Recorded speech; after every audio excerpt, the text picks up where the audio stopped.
Bismillah ar-Rahman ar-Rahim. It is exactly 5 after 9 o'clock. Welcome back to News and Views on Salam Media. We're now going to be joined by Dr. Haroon Tayob. He is the chairman of the Johannesburg Council for Disabled, and he's here to talk to us about something very important this morning. It has to do with JOCOD wanting to petition the United States government to stop the Gaza Genocide and to defend Palestinian rights. Dr. Haroon Tayob, Assalamu alaikum. Welcome to the program. Wa alaikum assalam. Thank you for having me here. A pleasure. You and the organization are involved in something very, very important. And let's understand how this has all come about. Before we get there, let's understand. You have been the chairperson of JOCOD for a long time. Give us a little background to the organization and then move on to the Palestinian situation. Sure. JOCOD, as you mentioned, the acronym for Johannesburg Council for the Disabled. This was started in 1996 and officially opened by Mr. Ahmed Kathrada, whom you may remember, some of the young ones may not remember, spent the same number of years on Robben Island with our ex-president, Mr. Mandela, and for that same number of years. So he opened officially, and then we started JOCOD. One of the advantages of JOCOD was that instead of having several different welfare organizations in Lenasia, remember at that time it was still an apartheid state just prior to the independence. Lenasia was established for Indians, and in that area we had six different organizations catering for the needs of people with disabilities, and we decided that we would put all of those under one umbrella. And that's how JOCOD came about. So it was organizations catering for the need of the intellectual, the physically disabled, those who were visually impaired, those who were auditorily impaired as well, and those who were psychiatrically affected. One of the organizations, sorry, your question? Very, very important work being undertaken by JOCOD. And I guess, it just makes so much sense as humanitarians that you're wanting to reach out, because undoubtedly this Holocaust in Palestine has left and will continue to leave thousands upon thousands of people disabled. Yes. You may ask, how is it that JOCOD is so interested in the problem of the segregation against people with disabilities? If I could spend a minute just to give you a background to the racialism that we experienced during the apartheid period, then you will understand why we are so concerned. Because we at JOCOD, the management, consider ourselves as guardians of people with disabilities.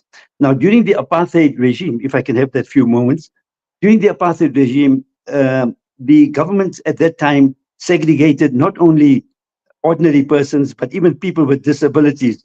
Those who became adults and were being trained and educated, once they reached the age of 18, and if they were in any other province other than the KZN, the education was stopped by the government based on racial grounds. So as a result of which, we were forced then to send our children who just turned 18 to KZN, where the government at that time established that area for further education for Indians. Of course, we opposed that at that time already, and our community backed us and financed us, because the government then refused to finance what they called an illegal continuation. So with that background, you realize that we are very conscious about the treatment of people with disabilities based on race, color, or religion. And of course, this being the month of disability awareness, we decided that this would be ideal to embark on this protest. It's a bit late, but we have decided to embark on this protest, and we have invited several other organizations to participate with us. In fact, presently this morning, our minister, Cindy Siwe, sorry, you can hear me? Okay, let's just take a short break. Your picture is freezing, and there's an interruption in sound as well. So we'll go for a quick ad break, and we'll be back with you in a minute As or long as two. I'm not speaking, it's okay.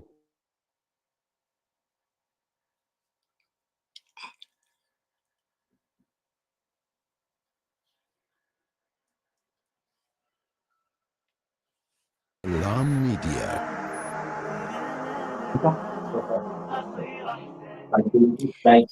Dr. Tayob, can you hear me? Moving boundaries. I can. Joining hands. Okay, two Salam things. Media. The blind hasn't been closed behind you, so it's right. Okay, I'll have to move to another area then.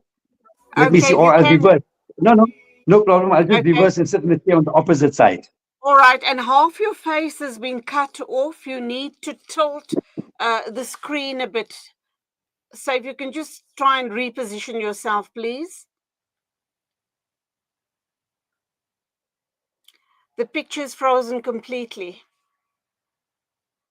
It's a new beginning. It's a new era. Salam Media. Humanitarian journalism. Unfortunately, we experienced a very, very sad Friday night in the whole Palestine, not only straight due to the huge fire that out in Jabalia refugee residential building. There is a need such events. We have every time bombing, assassination, firing, and so on. But Alhamdulillah, Rabbil Alamin, hopefully, inshallah, Allah subhanahu wa ta'ala will accept it in Jannah al-Firdaus. Dr. Said Al-Namruti out of Gaza University. Salam Media, a global voice for humanity. Here's it. And see, you can take this thing. Yeah, see.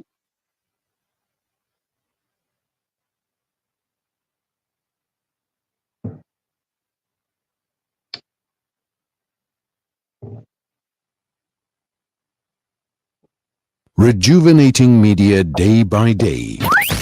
This is Salam Media.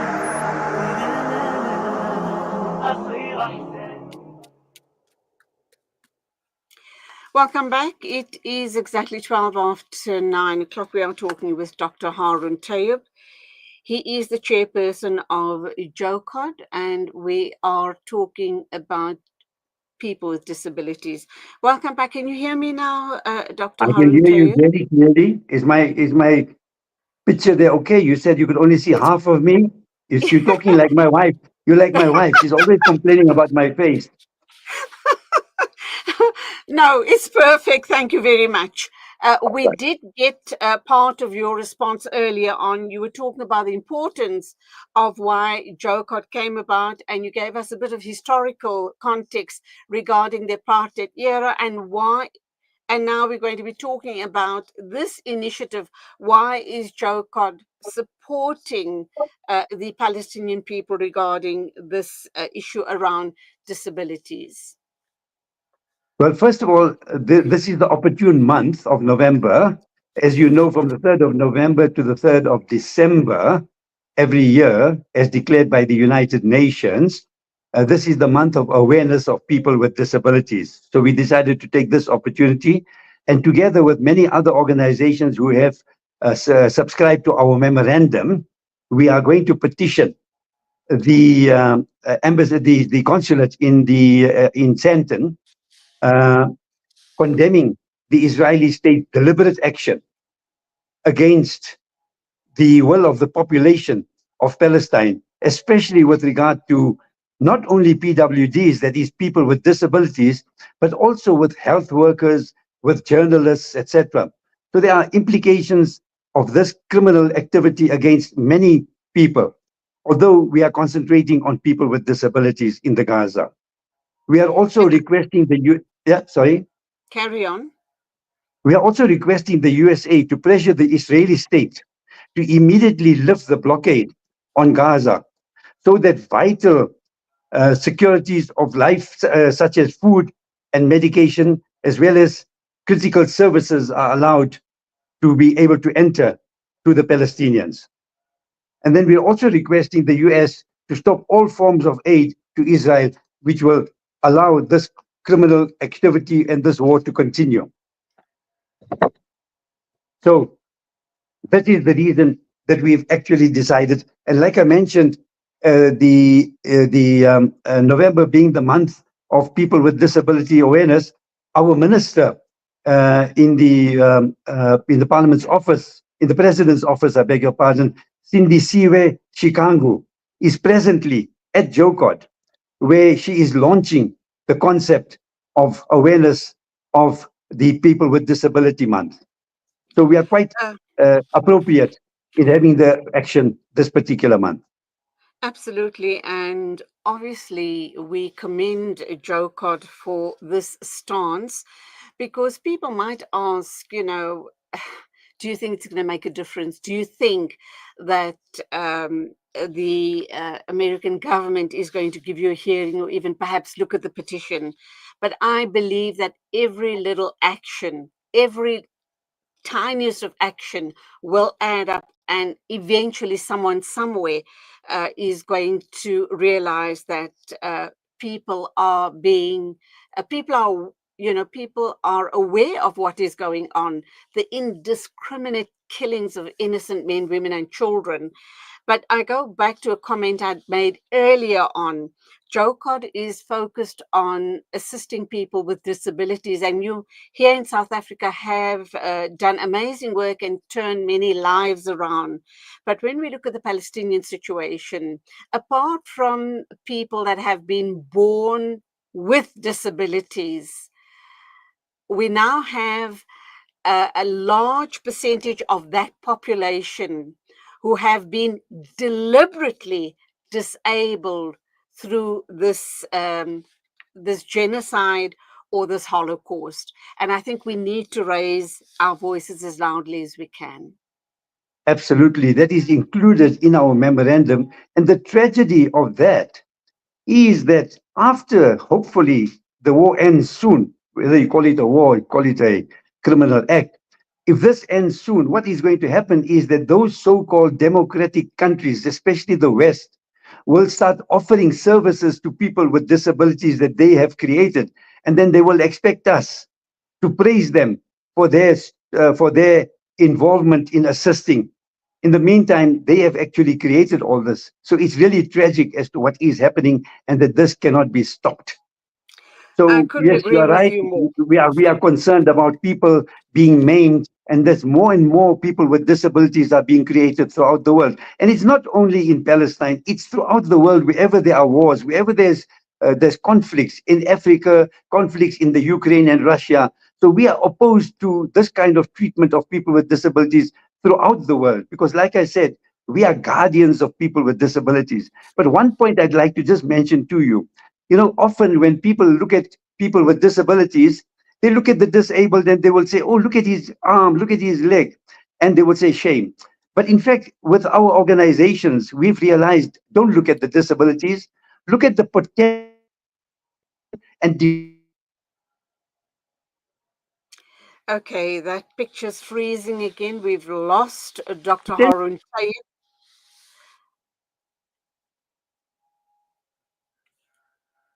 Are we back? Okay.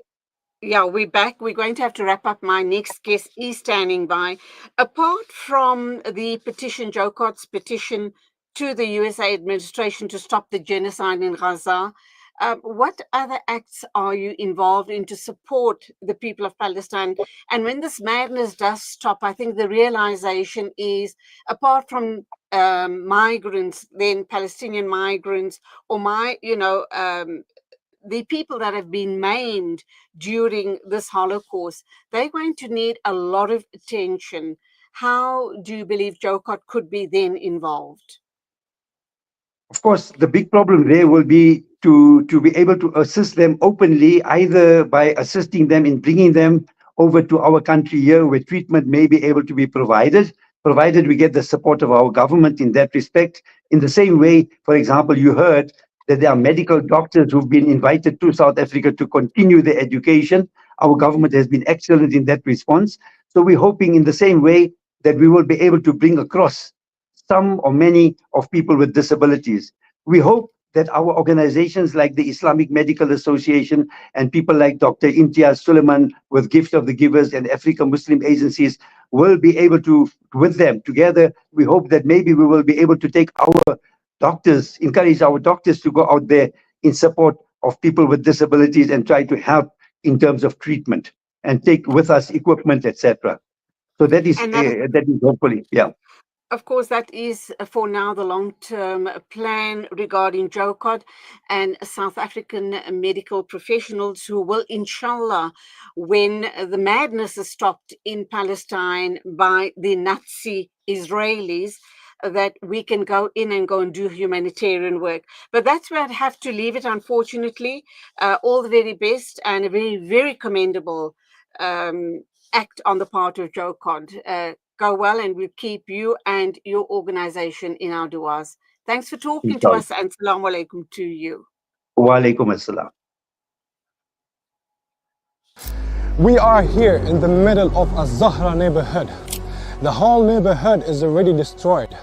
More than 17 towers are down.